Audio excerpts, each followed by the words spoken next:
ఓం నమః శివాయ. ఓం నమో నారాయణాయ. కర్మ నివారణ నరదృష్టి నివారణ కాళభైరవాయ నమో నమః. ఓం కాళకాలాయ విద్మహే కాళాతీతాయ ధీమహి తన్నో శ్రీ కర్మ నివారణ కాళభైరవాయ నమో నమః.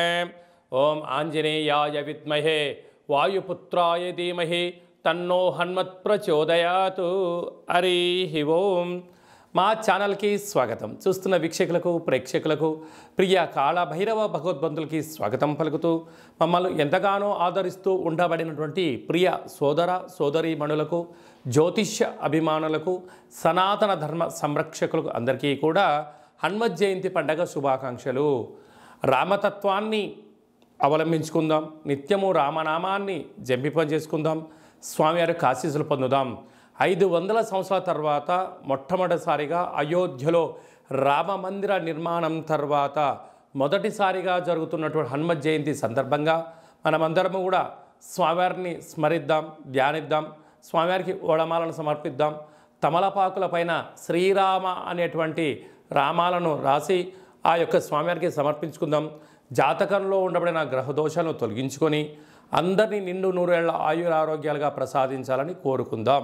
16/6 నుండి 36/24 వరకు ద్వాదశ రాశుల్లో గ్రహ గమనాన్ని ఒకసారి వీక్షింపచేద్దాం.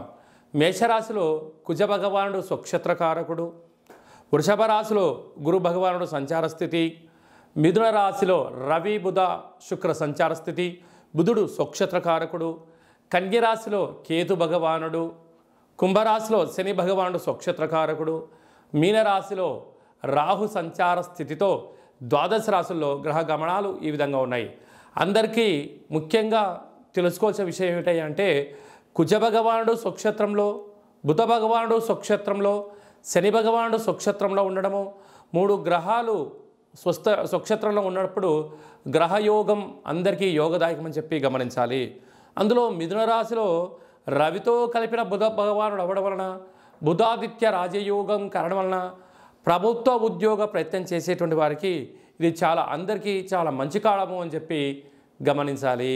కుంభరాశి వారికి ఈ యొక్క జ్యేష్ఠమాస పూర్ణిమ బహుళాష్టమి సందర్భంగా ఏడాది తర్వాత బుధ భగవానుడితో రవి మిథున రాశిలో స్వక్షత్రకంగా కలవడం, బుధాదిత్య రాజయోగ కారణం వల్ల ఎలాంటి విధి విధానం పాటించాలో ఈ వీడియోలో సవివరంగా సంపూర్ణంగా తెలుసుకుందాం.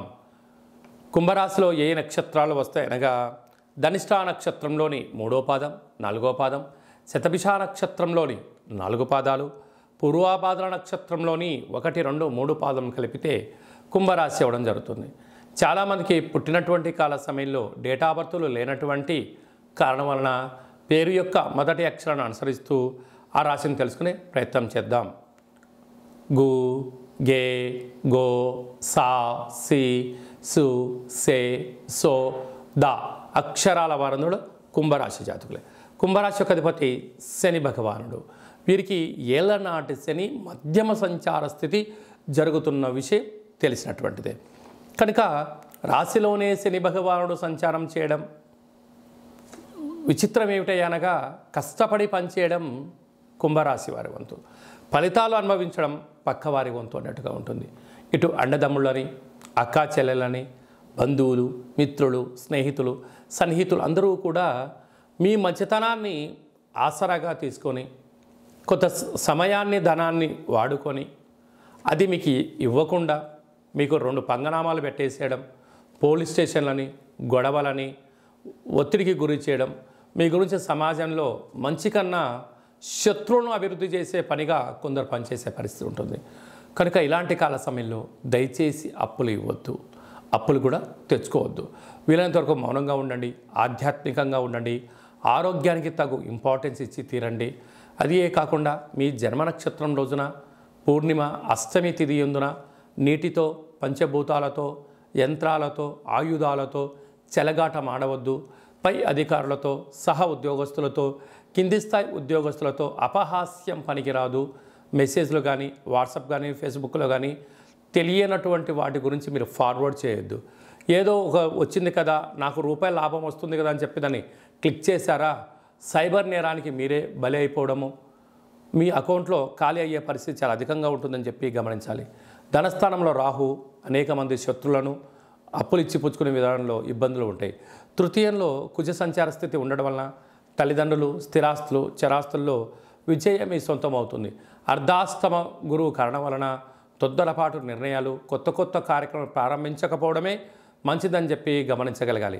సంతాన స్థానంలో ఏడాది తర్వాత రవి భగవానుడు బుధుడితో కలిసి అక్కడే శుక్రుడు కలిసి ఉండడం వలన నూతనంగా వివాహమైన దంపతులకు పుత్రిక సంతాన యోగము, సత్ప్రవర్తన, పిల్లల యొక్క చదువులు, పిల్లల యొక్క అభివృద్ధిలో విజయం మీ సొంతం కాబోతుంది.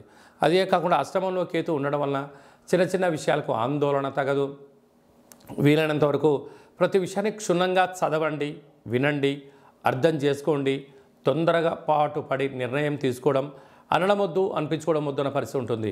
హోటల్ వ్యాపారాలు, మైనింగ్లు, వ్యవసాయ సోదరిమణులు, సాఫ్ట్వేర్, హార్డ్వేర్ ఉద్యోగస్తులు, ప్రభుత్వ ఉద్యోగస్తులకు ఇది చాలా మంచి కాలము అని చెప్పి గమనించాలి.